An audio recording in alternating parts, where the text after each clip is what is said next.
आप 10 साल से क्या हिजड़ा बन के ताली बजा रहे थे क्या? मुकेश सहनी प्रधानमंत्री मोदी को हिजड़ा कह रहे हैं और कितनी झूठ बातें कर रहे हैं। इनको शायद फिल्मी दुनिया से आए हैं, इनको पता ही नहीं है कि मंडल कमीशन कब का लागू हो चुका और ये कह रहे हैं 10 साल से मोदी ने लागू क्यों नहीं किया। काका केलकर कमेटी कब आई थी, इन सभी बातों पर आज मैं मुकेश सहनी का सही ऑपरेशन करूंगा जो एक आवश्यकता है। मुझे कोई फर्क नहीं पड़ता आप मुझे मोदी भक्त कहो या मुकेश सहनी भक्त कहो, लेकिन जिस तरह की अभद्र टिप्पणियां से बिहार बर्बाद हुआ, बदनाम हुआ, जिस तरह से बिहार की प्रतिष्ठा खराब की गई पिछले 30 वर्षों में, कुछ ऐसे नए नेता उभर करके सामने आते हैं और जो लोग जो बिहार की छवि सुधारने की प्रयास कर रहे हैं, वहीं पर ऐसे नेता आज भी बिहार की छवि को बर्बाद करना देना चाहते हैं। ना तो आपको ज्ञान है, ना तो आपने इतिहास पढ़ा है, ना तो आपने राजनीति पढ़ी है, और आप अपने जाति के दम पर नेतागिरी करना शुरू कर देते हैं। लेकिन जब आपको मौका मिलता है इस बार 3 लोकसभा सीटों पर निषादों को टिकट देने के लिए, तो ना तो आप झंझारपुर से ना गोपालगंज से, आप कहां से मुकेश सहनी निषाद को टिकट देते हैं। आखिर 3 लोकसभा सीटों में एक भी सीट आपने निषादों को क्यों नहीं दिया, यह प्रश्न किया जाना चाहिए। एक भी बिंद क्यों नहीं? सिर्फ इनका वोट लेना है, इनके नाम पे राजनीति करनी है, राजनीतिक दलों से मांडवाली करके मंत्री बन जाना, एमएलसी बन जाना है। आज मैं बात करूंगा मुकेश सहनी का, यह जवाब देना बहुत जरूरी है क्योंकि इन लोगों ने बिहार की प्रतिष्ठा को डुबोने का काम किया है। इसलिए आज जरूरी है कि मुकेश सहनी को बताया जाए कि प्रधानमंत्री मोदी हिजड़ा है या उन्होंने कई भस्मासुरों को पैदा कर दिया जिसको बनाया नरेंद्र मोदी ने, और आज वही भस्मासुर नरेंद्र मोदी को खाना चाहते हैं। पहले सुनिए मुकेश सहनी क्या कह रहे हैं और कितना झूठ कर रहे हैं। ये कहते हैं मोदी झूठ बोल रहे हैं। आज मैं मुकेश सहनी के झूठ का एक एक पोल खोलूंगा और इनकी जो राजनीति की समझ है मैं वो भी बताता हूं। पहले आप मुकेश सहनी ने जो बातें कही है उनको सुनिए। कहा मंडल कमीशन को रोक के रखने वाला, भैया 10 साल से आप ताली बजा रहे थे क्या? 10 साल से आप सरकार में थे, क्यों नहीं मंडल कमीशन को आपने लागू कर दिया? काका कालकल का रिपोर्ट क्यों नहीं लागू कर दिया? आप 10 साल से क्या हिजड़ा बन के ताली बजा रहे थे क्या? तो ये सारे चीजें झूठ बोल रहे हैं। मुकेश सहनी कह रहे हैं प्रधानमंत्री मोदी झूठ बोल रहे हैं। ये 10 सालों से थे, हिजड़ा तला ताली बजा रहे थे, मंडल कमीशन लागू क्यों नहीं किया, काका केलकर कमेटी लागू क्यों नहीं किया?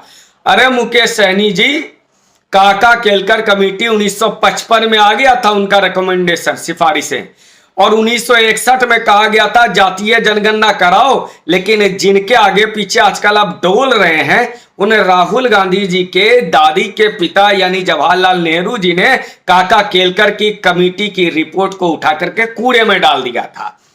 जातीय जनगणना की बात 1961 में हुई थी, नेहरू जी ने नहीं करवाया था। जातियों को आरक्षण देने की बात तब 1955 में की गई थी और नेहरू गांधी के परिवार के लाडले राहुल गांधी के आगे पीछे आप घूम रहे हैं, उन्होंने नहीं होने दिया था। और आप बात कर रहे हैं मंडल कमीशन को मोदी जी लागू नहीं कर रहे हैं। अरे कैसी बातें कर रहे हैं मुकेश सहनी? इतना तो आपको पता होना चाहिए कि मंडल कमीशन 1980 में ही अपना सिफारिशें दे दिया था। 10 बरस तक यही राहुल गांधी जी की दादी इंदिरा गांधी मंडल कमीशन की सिफारिशों को लेकर बैठ गई।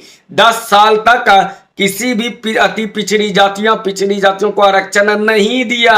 1990-89 में जब जनता दल की सरकार बनी और भारतीय जनता पार्टी भी उसको सहयोग कर रही थी, उस समय मंडल कमीशन की सिफारिशें लागू हुई।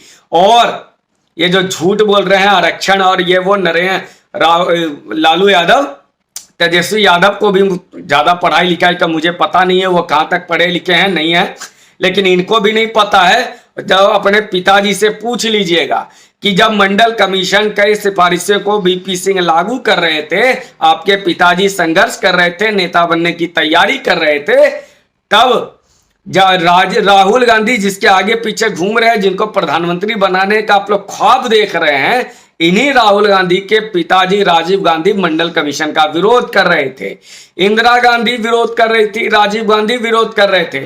और आप बात कर रहे हैं नरेंद्र मोदी की, किसने रोका? अरे नरेंद्र मोदी जी ने ही ओबीसी आयोग बनाया। नरेंद्र मोदी जी के ही कैबिनेट में अब तक सबसे ज्यादा 27 ओबीसी मंत्री केंद्र में मंत्री बनाया नरेंद्र मोदी ने, और नरेंद्र मोदी खुद ओबीसी समाज से आते हैं। और इस देश में 60-65% जो जाति है उसका आरक्षण छीन करके भला कोई भी नेता बन सकता है क्या? कौन सी बेवकूफ होगी पार्टी होगी या कौन सा नेता वो बेवकूफ होगा जो आरक्षण को रोकेगा? वो दौर खत्म हो गया कि इंदिरा गांधी तानाशाही करके आरक्षण को रोक सकती है। और ये बात करते हैं नरेंद्र मोदी तानाशाह है। बीच सड़क पर ये मोदी को हिजड़ा कह रहे हैं, बीच सड़क पर ये गालियां दे रहे हैं, और ये नरेंद्र मोदी इनको कुछ नहीं कर पा रहा है, उठा के जेल में नहीं डाल रहा है, और ये लोग कहते हैं मोदी तानाशाह है। यदि मोदी तानाशाह होता तो मुकेश सहनिया जेल में होते, अरविंद केजरीवाल के साथ ताश खेल रहे होते, या हेमंत सोरेन के तरह ताश खेल रहे होते, या लालू जी की तरह सजा काट रहे होते। ये जो बकवास करते हैं बिहार के नेता और बिहार की प्रतिष्ठा खराब कर देते हैं, इन नेताओं से बचने की जरूरत है।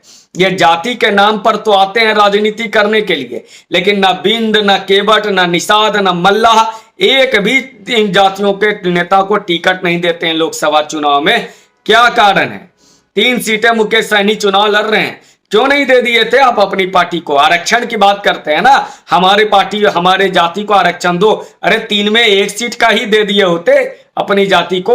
उस समय टिकट बेचना होता है नेताओं को अपनी जाति का, और मैं मुकेश सहनी की बात नहीं कर रहा हूं टिकट बेचने पे, लेकिन अमूमन हर पार्टी का नेता जो जाति धन बन के आता है, अब तक के इतिहास रहा है पहले का कि जाति के नाम पर आता और टिकट बेच देता है किसी और को।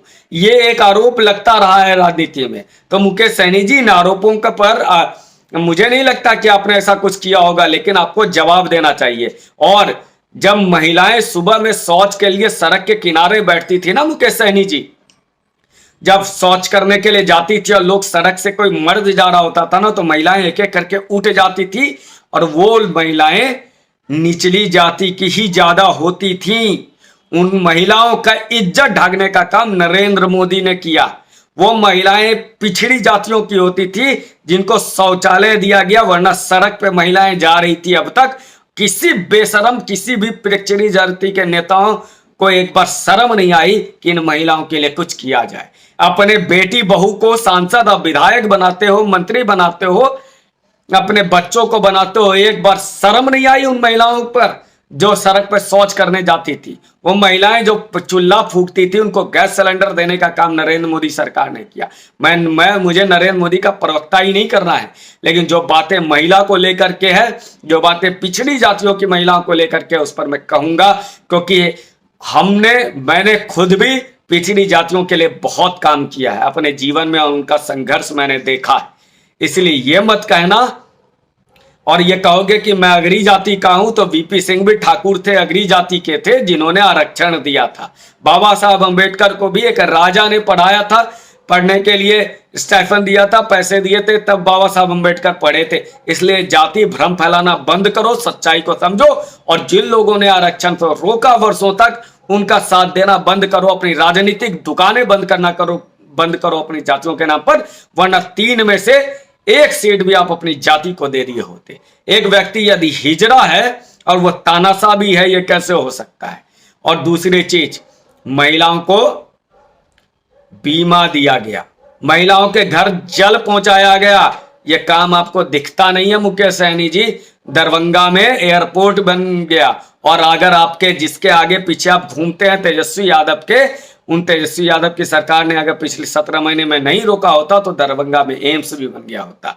इसलिए अगली बार झूठ मत बोलना मुकेश सहनी जी कि मंडल कमीशन को बीजेपी ने रोका। बीजेपी ने नहीं, कांग्रेस पार्टी ने रोका मंडल कमीशन को, और काका केलकर की सिफारिशों को। जातीय जनगणना 1961 में होना था, नेहरू ने रोका। आरक्षण पिछड़ों को मिलना था 80 के दशक में, इंदिरा गांधी ने रोका। जाओ राहुल गांधी के साथ अगली बार जब मिलोगे, मुकेश सहनी मेरा चैलेंज है, आप जाकर के बोलना, राहुल जी आपके दादी, उनके पिता ने क्यों पिछड़ों का आरक्षण रोका था? अगर हिम्मत है तो बात करना, वरना ऐसे झूठ फैलाना बंद करो और गाली गलौज करना बंद करो। आप जैसे नेताओं के गाली गलौज के कारण बिहार की प्रतिष्ठा खराब हो रही है। उम्मीद करते हैं ये वीडियो आपको पसंद आया होगा। पसंद आया तो मुकेश सहनी के समर्थकों तक पहुंचा दीजिएगा। धन्यवाद।